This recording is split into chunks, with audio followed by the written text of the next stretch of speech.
Kembali lagi bersama saya Ahmad Mursyid Azizi yang akan membawakan kasus 14 ABK atau anak bawah kapal WNI korban pelanggaran HAM di kapal Cina, polisi incar tersangka baru. Jeng jeng jeng jeng. Di Tipidum Barreskrim Polri, Brigjen Ferdi Sambo mengaku tengah membidik tersangka baru terkait kasus 14 anak buah kapal warga negara Indonesia diduga korban pelanggaran HAM kapal Longsing 629 berbendera Cina. Ada tersangka satu lagi komisaris PT APJ yang akan kita tetapkan sebagai tersangka dan akan dilakukan pemanggilan, tutur Ferdi saat dikonfirmasi Kamis tanggal 21 Mei. Perusahaan penyalur tenaga kerja yang terlibat ada 3, yakni PT APJ, PT LPB, dan PT SMG. Sementara yang ditetapkan sebagai tersangka berinisial W dari PT APJ, F dari PT LPB, dan J dari PT SMG. Pasal yang disangkakan pasal 4 tahun 2007 yakni ada proses, cara, dan tujuan tindak pidana perdagangan orang, ada perekrutan, penerimaan, pemindahan yang dilakukan perorangan atau perusahaan, caranya dengan melakukan penipuan gaji, penempatan kerja, dan jam kerja yang tidak sesuai.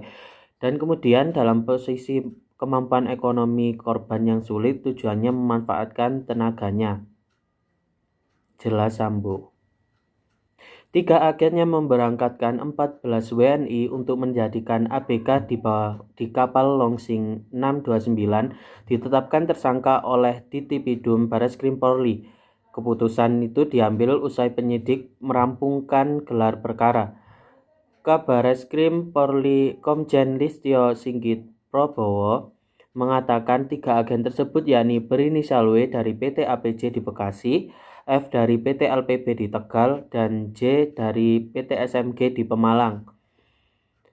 Ujarnya, tindak pidana perdagangan orang atau TPPO dengan tujuan eksploitasi maksud saya bermodus menjanjikan gaji, penempatan kerja, dan waktu kerja tidak sesuai.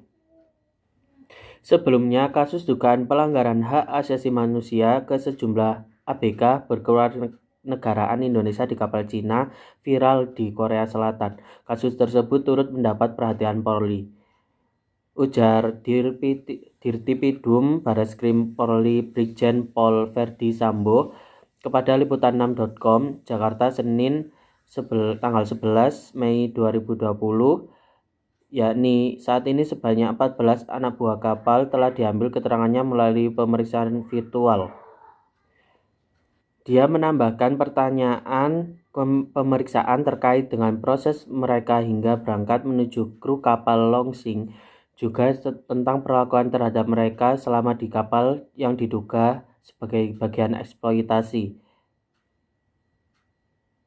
Tak hanya menggali keterangan dari para ABK, Polri juga menyelidiki keterlibatan perusahaan penyalur ABK tersebut.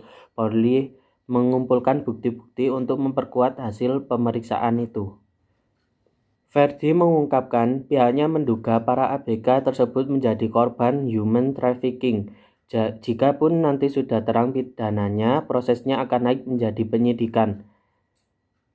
Pasal 4 Undang-Undang Nomor 21 Tahun 2007 membawa keluarga negeri berarti ada sponsor, ada PT yang bertanggung jawab. Apakah mereka punya izin yang sah? Apakah persyaratan sebelum berangkat seperti pelatihan, administrasi, wawancara sudah terpenuhi? Termasuk apakah PT yang ada di Indonesia ini ada keterkaitan atau tidak? Ujar dia. Itulah tadi kasus 14 anak buah kapal warga negara Indonesia korban pelanggaran HAM di kapal Cina, polisi incar tersangka baru. Saya Ahmad Mursyid Azizi, pamit undur diri. Terima kasih. Jeng jeng jeng jeng.